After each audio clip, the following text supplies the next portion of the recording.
अस्सलामुअलैकुम दोस्तों, उम्मीद है आप लोग खैरियत से होंगे। इस वीडियो में हम जायज़ा लेंगे एक ख़ास किस्म की स्टेटमेंट का। वो जो स्टेटमेंट है वो अमेरिका का जो top most infectious disease specialist है डॉक्टर एंथनी फॉसी कि जिनको पूरी दुनिया जानती है कोरोना की वजह से, क्योंकि जो भी बात अमेरिका में सबसे अहम होती है कोरोना के सिलसिले में वो डॉक्टर फॉसी के मुंह से निकलती है। 2 दिन पहले डॉक्टर फॉसी का एक ऐसा बयान आया कि जिसने एक दफ़ा दुनिया को चौंका दिया। वो ये बयान था कि डॉक्टर फॉसी के बकौल एक इंटरव्यू इन्होंने दिया टीवी पे, और इनका ये कहना था कि जो अमेरिका है वो पेंडेमिक से निकल आया है। इस पे बहुत सारे लोगों ने सवालात उठाए, बहुत सारे लोगों के जहन में ये बात आई कि ये इतना बड़ा जो वाक़या है जो पेंडेमिक से निकलने का, तो ये कैसे, क्या ये सच है या इसमें सच्चाई नहीं है। आप दोस्तों को मालूम होगा कि बहुत अरसा पहले से मैंने एक बात कही थी कि दुनिया जब पेंडेमिक से निकलेगी तो 2 लोगों की स्टेटमेंट सबसे ज़्यादा अहम होगी। उसमें एक WHO का डायरेक्टर जनरल है डॉक्टर टेड्रोस, और दूसरा जो अमेरिका के जो कोरोना के इस पूरी मुहिम के ख़िलाफ़ जितना भी काम हो रहा है उसकी जो सरबराही शख्स करता है जिसका नाम डॉक्टर फॉसी या एंथनी फॉसी है, तो एक उसकी स्टेटमेंट। तो ये वो 2 लोग हैं जिनकी स्टेटमेंट पे हम नज़र रखेंगे। तो ये वो लोग हैं जो किसी एक दिन ऐसा ऐलान करेंगे कि दुनिया से पेंडेमिक ख़त्म हो गई है। लेकिन अब डॉक्टर फॉसी ने अपनी उस स्टेटमेंट को वापस लिया है और उसको तब्दील किया है, और वो स्टेटमेंट अब ये दी है कि मेरा मकसद ये नहीं था कहना कि हम पेंडेमिक से निकल आए हैं, बल्कि हम पेंडेमिक की एक ख़ास फेज़ से निकल आए हैं। क्योंकि जो ये कोरोना की पेंडेमिक है ये फेजेज़ में आती है। मुख्तलिफ जो ममालिक हैं उनके अंदर लहरें आती हैं कि जैसे पाकिस्तान में 5वीं लहर होके गुजर चुकी है। तो अभी जो उन्होंने अपनी स्टेटमेंट तब्दील की, इससे मज़ीद लोगों के ज़हन में कुछ शक पैदा हुए, कुछ सवालात पैदा हुए कि इनकी इस बात का अब क्या मतलब है कि अभी हम पेंडेमिक से नहीं निकले, बल्कि मेरे कहने का ये मतलब ये था कि हम पेंडेमिक की एक फ़ेज़ से निकले हैं। और यूरोप में भी यही चीज़ हो रही है कि वहाँ पे भी पोस्ट इमरजेंसी फेज़ का ऐलान करने के करीब हैं वो लोग। अब जहन में सवाल पैदा होता है कि ये क्यों नहीं अनाउंस कर रहे कि हम पेंडेमिक से निकल आए हैं। तो दोस्तों, इसकी सबसे बड़ी वजह है चाइना। दुनिया में कोरोना के आने की सबसे बड़ी वजह चाइना थी, और दुनिया जो इस वक्त पेंडेमिक से ना निकलने का या निकल पाने का ना ऐलान कर रही है और उसको ऐलान करते हुए मसला पेश आ रहा है वो भी चाइना है। क्योंकि जो चाइना की सूरत हाल है वो इंतहाई तशवीशनाक है, पूरी दुनिया के लिए इंतहाई ख़राब सूरत हाल है। चाइना ने 2-3 ऐसी बुनियादी गलतियां की हैं कि जिसका खुदा न खास्ता पूरी दुनिया को हो सकता है कि खुमियाजा भुगतना पड़े आने वाले दिनों में। पहली गलती ये की कि उन्होंने अपने लोगों को एक्सपोज नहीं होने दिया। तकरीबन दुनिया के और बाकी तमाम ममालिक में सिवाय चाइना, न्यूजीलैंड और ऑस्ट्रेलिया के, दुनिया के हर मुल्क ने किसी न किसी हद तक अपने जो लोगों को एक्सपोज होने दिया। स्वीडन इसकी बदतरीन मिसाल थी कि उसने बहुत ज़्यादा लोगों को एक्सपोज होने दिया, जिसकी वजह से वहाँ पे जो बुजुर्ग थे उनको नुकसान भी हुआ। लेकिन अगर पाकिस्तान में देखें तो हम दरमियान के रास्ते में थे कि कभी लोग एक्सपोज होते थे और जब बहुत ज़्यादा कहीं पर नुकसान होता था तो हम स्मार्ट लॉकडाउन की तरफ जाते थे। लेकिन बहरहाल दुनिया के मुख्तलिफ ममालिक ने अपने लोगों को एक्सपोज भी किया किसी हद तक और बचाया भी, जिसके नतीजे में कुदरती तौर पर इम्यूनिटी पैदा हुई जो चाइना में नहीं है बिल्कुल। ये पहली बुनियादी गलती थी। दूसरी बुनियादी गलती जो चाइना ने की, जो फिर न्यूजीलैंड और ऑस्ट्रेलिया ने नहीं की, बावजूद इसके कि उन्होंने अपने लोगों को एक्सपोज नहीं होने दिया था। चाइना ने मुकम्मल जो इन्हिसार है वो अपनी वैक्सीन्स पे किया। जो पुराने दौर की टेक्नोलॉजी पे बनी हुई वैक्सीन्स थी, जो मैसेंजर RNA की टेक्नोलॉजी, वो हासिल ही नहीं कर सका चाइना।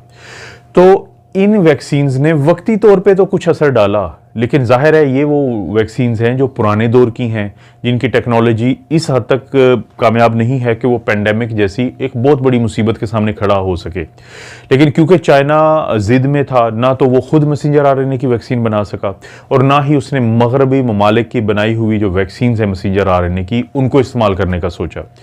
अब अगर देखा जाए तो फाइजर अमेरिका ने तो नहीं बनाई थी, वो तो जर्मनी की एक कंपनी है बायोएनटेक, तो उसने बनाई थी। लेकिन अमेरिका की एक कंपनी जो फाइजर है उसने उसके साथ मुआहिदा किया और उस वैक्सीन को इस्तेमाल किया। और इसी तरह से जो मॉडर्ना है वो अमेरिका की अपनी एक जेन्युइन अमेरिकन एक प्रोडक्ट है।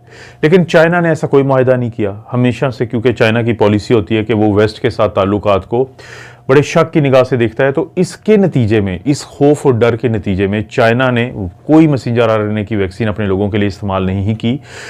पाकिस्तान ने बहुत अकलमंदी का काम किया कि इब्तदान चाइना की वैक्सीन इस्तेमाल की, लेकिन जैसे ही मैसेंजर आरएनए की वैक्सीन मिलना शुरू हुई तो कोई अपनी जिद और बीच में अना को लाए बगैर पाकिस्तान में वैक्सीन ये लगाई गई, जिससे लोगों को बेइंतहा फ़ायदा हुआ।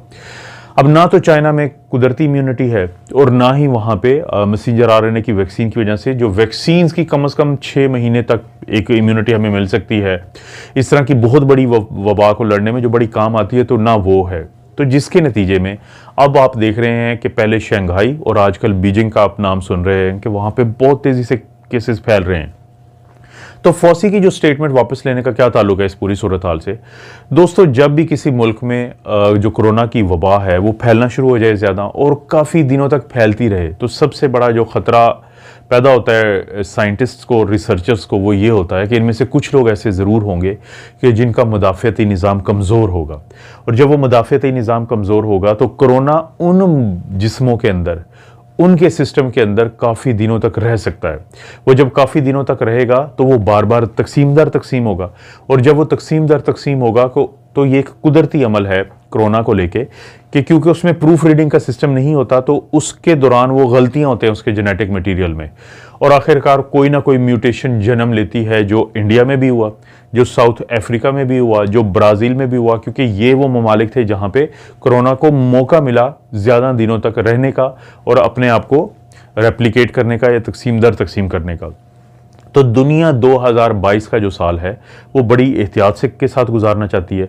वो चीन की सूरत हाल को देख रही है कि चाइना से खुदा ना करे कि किसी किस्म की कोई नया वेरिएंट आ जाए, क्योंकि फिर मसला बनेगा। चाइना ने जो वेरिएंट दुनिया को दिया था और जो वेरिएंट फिर वापस उसके पास आया, उसके अंदर ज़मीन आसमान का फ़र्क है। जो वुहान का वेरिएंट था उसके बाद शायद कोई 30-40 से ज़्यादा म्यूटेशंस के बाद जो है ओमिक्रॉन वापस मिला है चाइना को, और अब दुनिया को ये सबसे बड़ा डर और खौफ है कि खुदा ना खास्ता चाइना से कोई नया वेरिएंट दुनिया को ना मिल जाए। तो जब तक ये 2022 अगर मुकम्मल आराम से गुजर जाता है, जैसे कि अभी तक अल्हम्दुलिल्लाह पाकिस्तान में फ़िलहाल कोई इस साल में वेव नहीं आई है, अगर 2022 का पूरा जो साल है वो गुजर जाता है तो फिर हम बहुत हद तक इस चीज़ को कह सकते हैं कि हम पेंडेमिक से निकल आए हैं।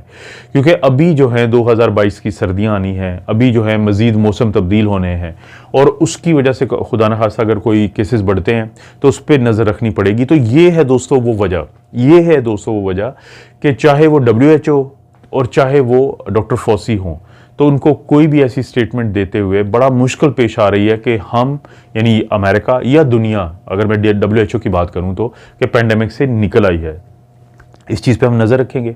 कोई भी ऐसी अपडेट्स होंगी जो आप दोस्तों तक पहुंचाना ज़रूरी है तो मैं ज़रूर आप तक लेके आऊँगा। लेकिन आप लोगों से रिक्वेस्ट है कि अगर आप शुगर, ब्लड प्रेशर, दिल के मसाइल और कोलेस्ट्रॉल के बारे में वीडियोस के जानना चाहते हैं तो जो मेरा डॉक्टर अफजल कार्डियोलॉजी ऑफिशियल है उसको विजिट भी करें, उसको सब्सक्राइब भी करें और ज़रूर उसकी वीडियोस को शेयर भी करें। आप अपना और अपनी फैमिली का ख्याल रखें। अल्लाह ताला आपको और आपकी फैमिली को हर किस्म की बुराई, बीमारी और आजमाइश से महफूज रखे।